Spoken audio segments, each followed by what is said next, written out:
ত্রয়োদশ জাতীয় সংসদ নির্বাচনে প্রার্থীদের মনোনয়ন যাচাই বাছাই শেষ হচ্ছে আজ।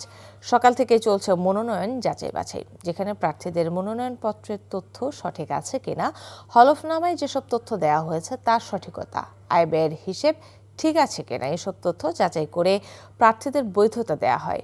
কোনো তথ্য অসঙ্গতি থাকলে সেই প্রার্থীর মনোনয়নকে বাতিল করতে পারেন রিটার্নিং কর্মকর্তারা।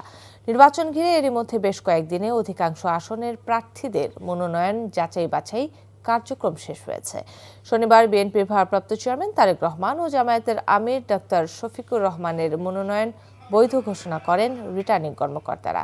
এছাড়া বিএনপি নেতা মির্জা ফখরুল ইসলাম আলমগীর, জামায়াত ইসলামীর নায়েবে আমির সৈয়দ আবদুল্লাহ মোহাম্মদ তাহের, এনসিপির সার্জিস আলমের মনোনয়ন বৈধ ঘোষণা করা হয়েছে।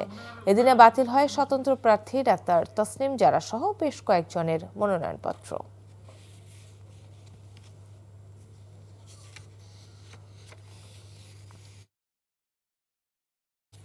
মনোনয়ন যাচাই বাছাই কার্যক্রমের বিস্তারিত জানাতে চট্টগ্রাম থেকে এবার আমাদের সাথে সরাসরি যুক্ত হচ্ছেন আমাদের সহকর্মী আরিচ আহমেদ। আরিচ, আজ শেষ দিনের মনোনয়নপত্র যাচাই বাছাইয়ের কি খবর আছে আপনার কাছে?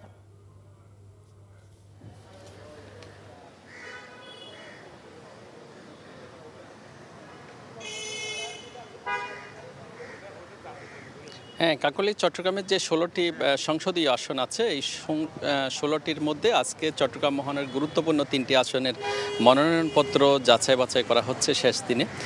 এটি চট্টগ্রামের পাঁচলাইশ, কোতোয়ালি, বোয়ালখালী, চান্দগাঁও আসন এবং পাহাড়তলী ৮, ৯, ১০ এই ৩টি আসনের আজকে মনোনয়নপত্র যাচাই বাছাই চলছে। এখন থেকে কিছুক্ষণ আগে যাচাই বাছাই কাজ শুরু হয়েছে। এর আগে এছাড়া চট্টগ্রাম জেলা প্রশাসকের কার্যালয়ে চট্টগ্রামের চন্দনাইশ এবং আনোয়ারার মনোনয়নপত্র যাচাই বাছাই করা হচ্ছে।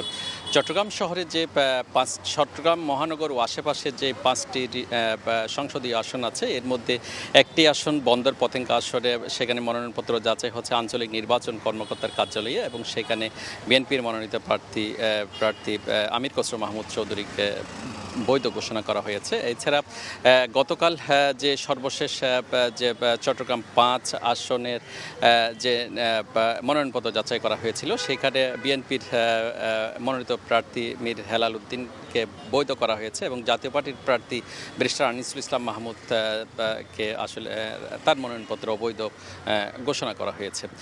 এছাড়া চট্টগ্রামের যে 16টি আসনের মধ্যে প্রায় সীতাকুণ্ড এবং মিরেশ্বরাই, ফটিকছড়ি, রাউজান আসনে, সেখানে যে বিএনপি এবং জামাতের প্রার্থীদের মনোনয়ন বৈধ ঘোষণা করা হয়েছে।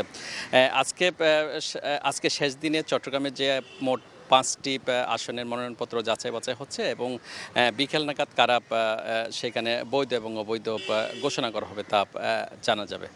কাকলী, এই ছিল এখানকার সর্বশেষ। দর্শক, জানছিলাম মনোনয়ন যাচাই বাছাইয়ের খবর।